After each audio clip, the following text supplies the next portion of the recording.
Alright, listen up. Imagine being the world's most feared demon lord, getting ganged up on and killed, only to wake up as a total nobody in your enemy's headquarters.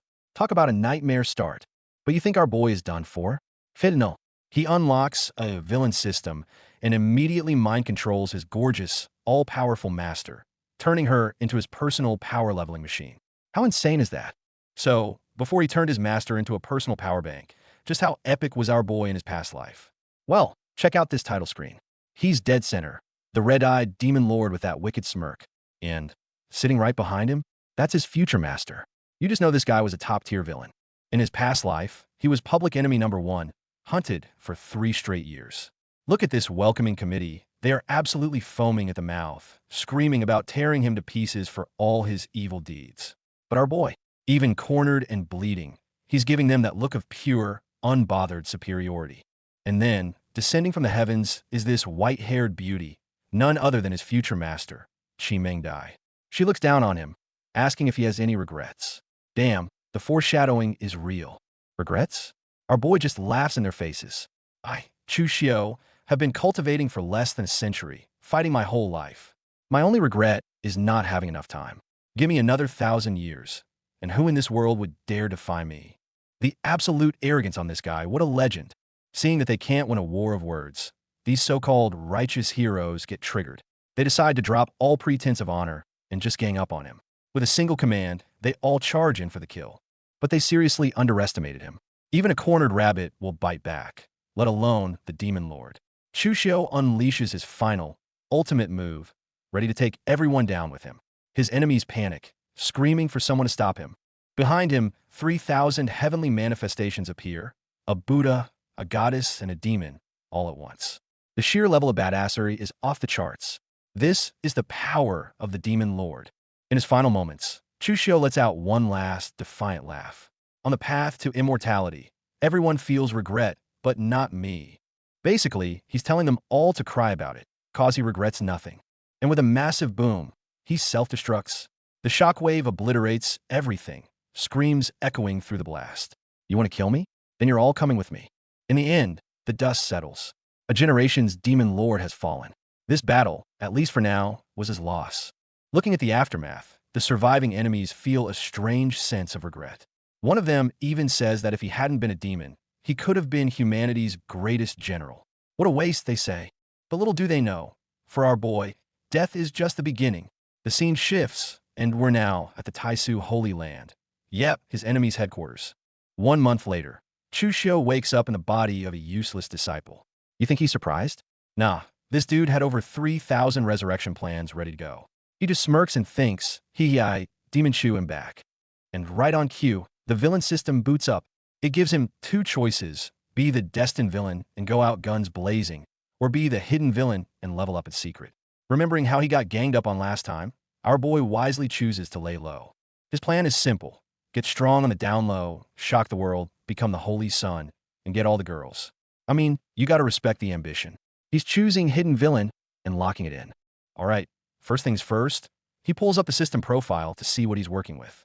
And oh boy, cultivation, none. Talent, ordinary. Luck, black. And the combat power? Slightly stronger than a spiritual chicken. This isn't just a bad start, this is rock bottom. Turns out, the original owner of this body got into a duel over a girl 10 days ago, lost in 1 move, and had his cultivation crippled. What a loser.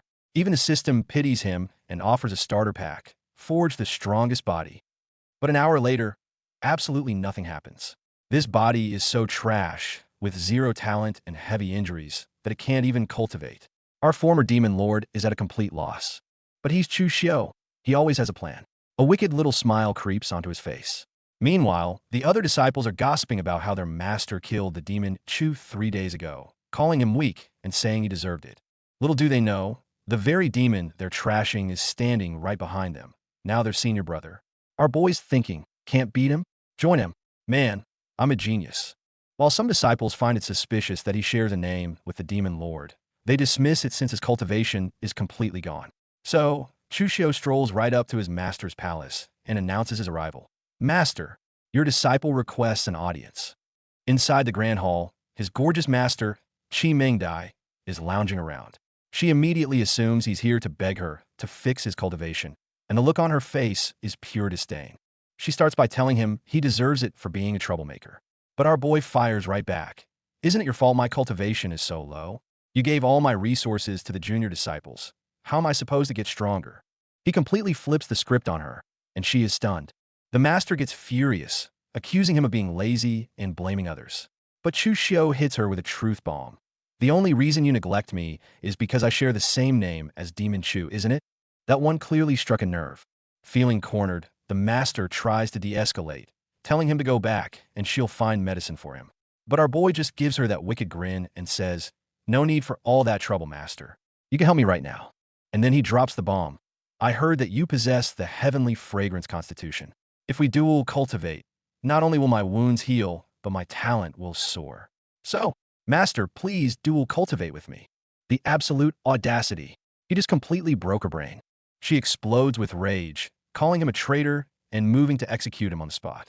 But the second she tries to attack, a mysterious power erupts from him, knocking her to the ground, completely paralyzed. To her horror, she realizes her powerful saint-level cultivation is completely gone. Our boy looks down at her, a cold smile playing on his lips. Turns out, this was all part of his plan. In an instant, the roles of hunter and prey have been completely reversed. So what the hell just happened?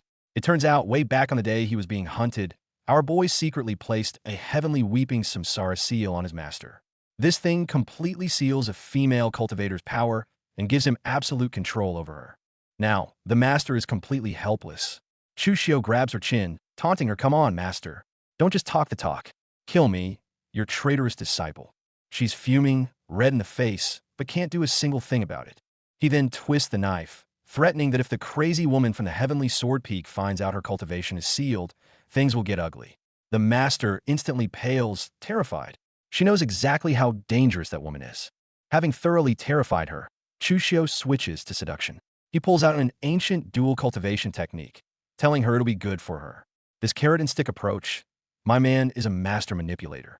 Even as she calls him a traitor, she can't help but be intrigued. She recognizes the profound heavenly aura within the technique.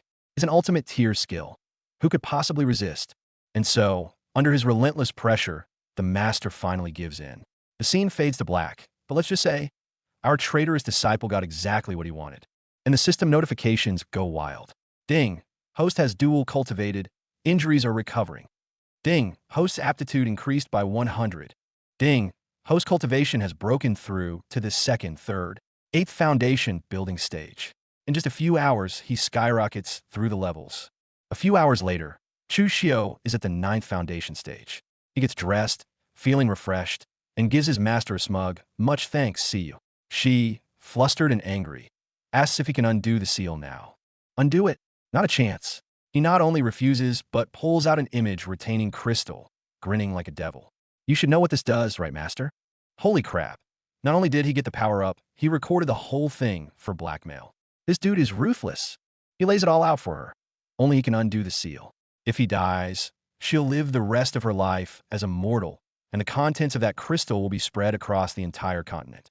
At this point, she is completely and utterly under his thumb. The poor master, a powerful saint, can only curse his name, screaming that he'll meet a horrible end. But it's no use. He has all the leverage, and she has no choice but to obey. With his master handled, Chu Xiu leaves satisfied. His power has surged, but he knows his foundation is still weak. He recalls a stash of treasures he hid in his past life, treasures perfect for forging the ultimate foundation. He heads to the sect's fastboat hiring office, planning to slip out unnoticed. After all, his weak foundation was his downfall in his last life. He's not about to make the same mistake twice. Under the cover of night, our boy sets out on his treasure hunt. He pilots the fast boat to the secret canyon where he hid his stash. For him, this is like taking a walk down memory lane. He's confident that the foundation-building resources he stashed away all those years ago are still right where he left them. He bites his finger and uses his blood to draw a summoning array. With a loud rumble, the treasure chest and bags appear. He can barely contain his excitement. Just you wait, he thinks. Once I regain my strength, you're all dead. But just as he's about to check his loot, a familiar face appears, calling him Trash Chew. Looks like trouble has found him once again.